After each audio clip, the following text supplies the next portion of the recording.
Hello, আমি চন্দ্রানী।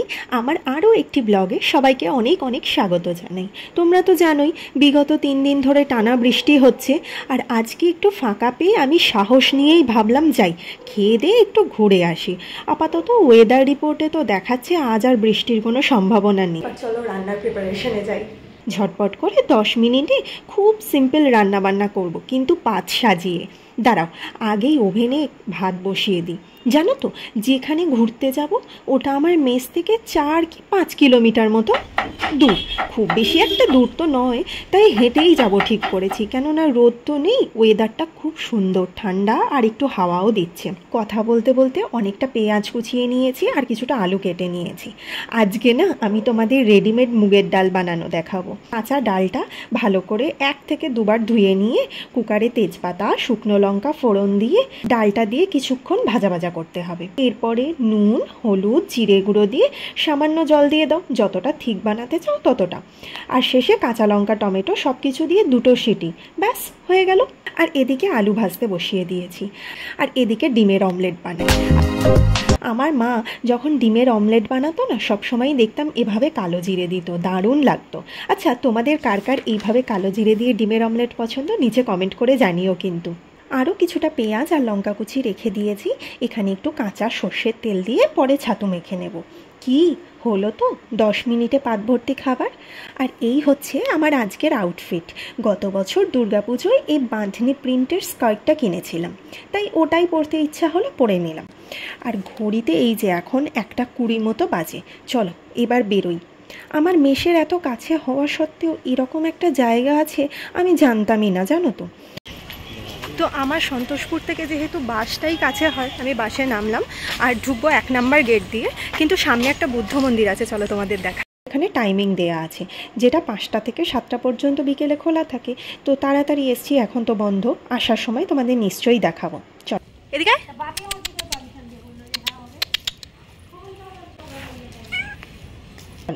আমি 1 number gate দিয়েই এখানে ঢুকলাম। এটার নাম হচ্ছে বুদ্ধ গেট। দেখেছো কত গাছপালা। জানো, এখানে অনেকে সকাল বিকেল হাঁটতে আসে, বয়স্করা অনেকে বসে থাকেন। দূষণ ছাড়া এই এক টুকরো সবুজ, কি ভালো, তাই না? এবার আসি মেন পরিচয়ে। এটা হচ্ছে রবীন্দ্র সরোবর। এরই আগের নাম ছিল ঢাকুরিয়া লেক। যদিও ঢাকুরিয়া লেক নামেই এটা খুব বেশিই জনপ্রিয়, জানো তো। এটা হচ্ছে কৃত্রিম হ্রদ।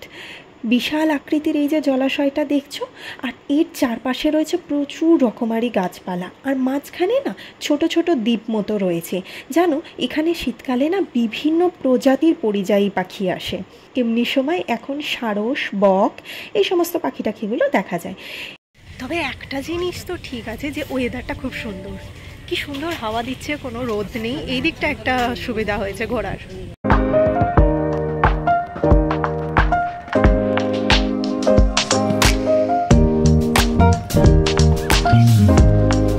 এমনি কি আর একে দক্ষিণ কলকাতার ফুসফুস বলে?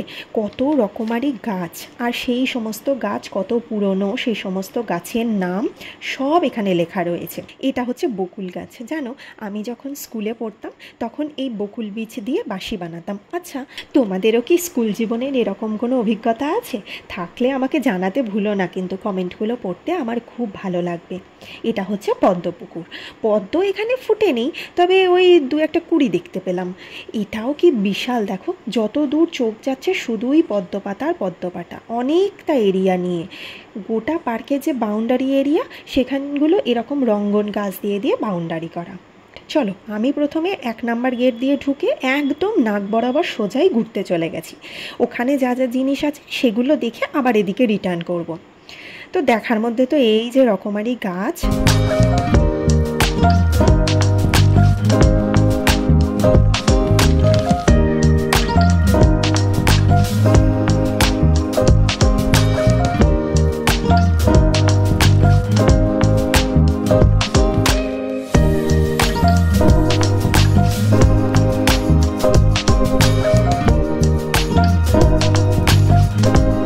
দেখেছো কি ভীষণ মেঘ করেছে, কিন্তু জানো আশ্চর্যজনকভাবে একটু পরেই আবার সূর্য দেখা দিল, রোদ উঠল, কোনো রকম বৃষ্টি কিন্তু হয়নি।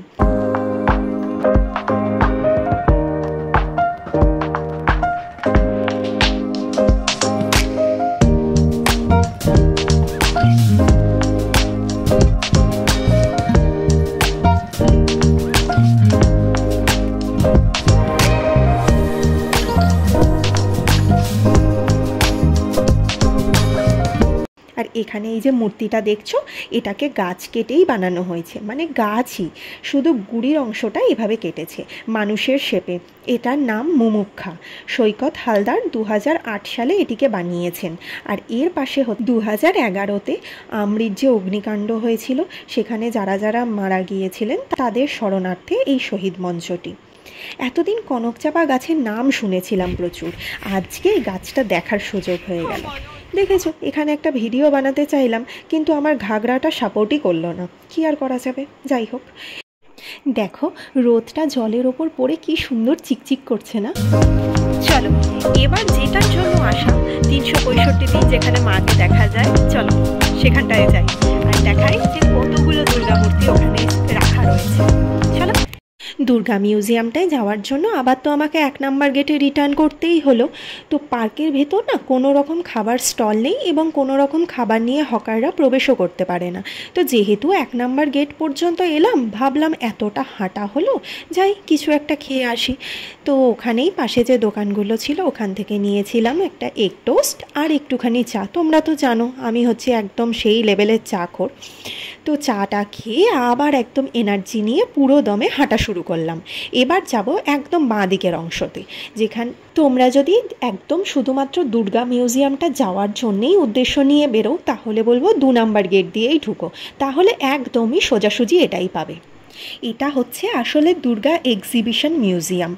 যে সমস্ত দুর্গা প্যান্ডেলের দুর্গা প্রতিমাগুলো বেস্ট হয়েছিল তাদেরকেই এখানে রিজার্ভ করে রাখা হয়েছে। আর প্রত্যেকটার নিচে দেখো ক্লাবের নাম, সাল সব কিছু লেখা রয়েছে। সন্ধেবেলা লাইট জ্বাললে কিছু কিছু মূর্তি খুব সুন্দর লাগে, সেগুলোকে আর একবার সন্ধেবেলা তোমাদের সাথে দেখাবো। আর এই চেতলা অগ্রগামীর যে মূর্তিটা, এটা দেখো পুরো একদম কাঠ কেটেই বানানো হয়েছে, একটা কাঠে। তো কি সুন্দর লাগছে দেখতে।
আমরা ব্ল্যাকবোর্ডে যে চক দিয়ে লিখি, সেই চক দিয়ে বিভিন্ন কালারের চক দিয়ে দিয়ে এই মূর্তিটা তৈরি।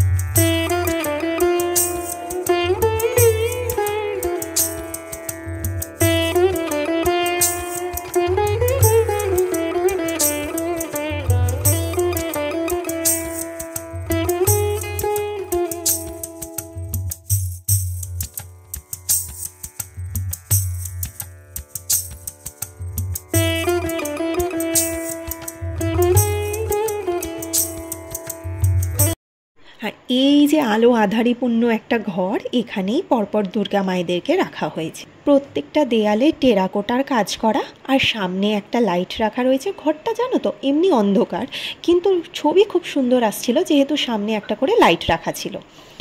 তো প্রত্যেকটা মূর্তিই দেখো তোমরা, দেখো দুর্গা ঠাকুরের তো কোনো ভালো বা মন্দ হয় না, বাট প্রতিমা যেহেতু, তাই যদি বলো আমার এখানে সবথেকে ভালো কোন প্রতিমাটা রেখেছে, তাহলে আমি বলবো বরিশা ক্লাবের ওই যে প্রতিমাটা, আমি সেটার একটা পোর্ট্রেটও দিয়ে দিচ্ছি। ওই প্রতিমাটা আমার সবথেকে বেস্ট লেগেছে। কি সুন্দর না, মুখটাকে দেখে মনে হচ্ছে পুরো জ্যান্ত মা।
আর বাইরের দেয়ালেও এরকম টেরাকোটার কাজ করা ছিল।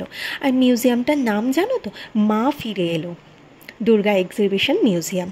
আর ওপরে দেখেছো কী সুন্দর আইফেল টাওয়ারের মতো কাজ করা আছে।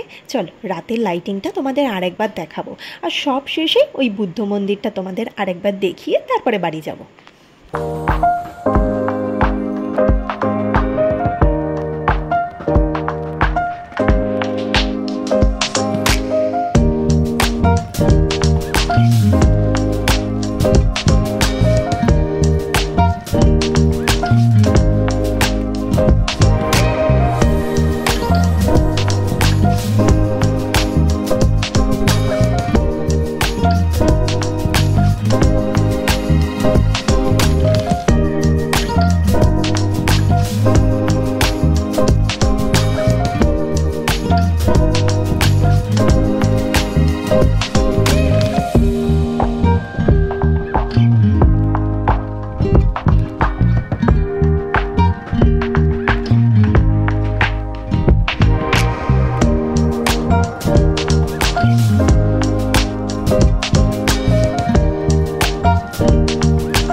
এখানে নামেই একটা লিলি পুল রয়েছে, কিন্তু ওখানে লিলি, শাপলা, পদ্ম কোনো ফুলই নেই।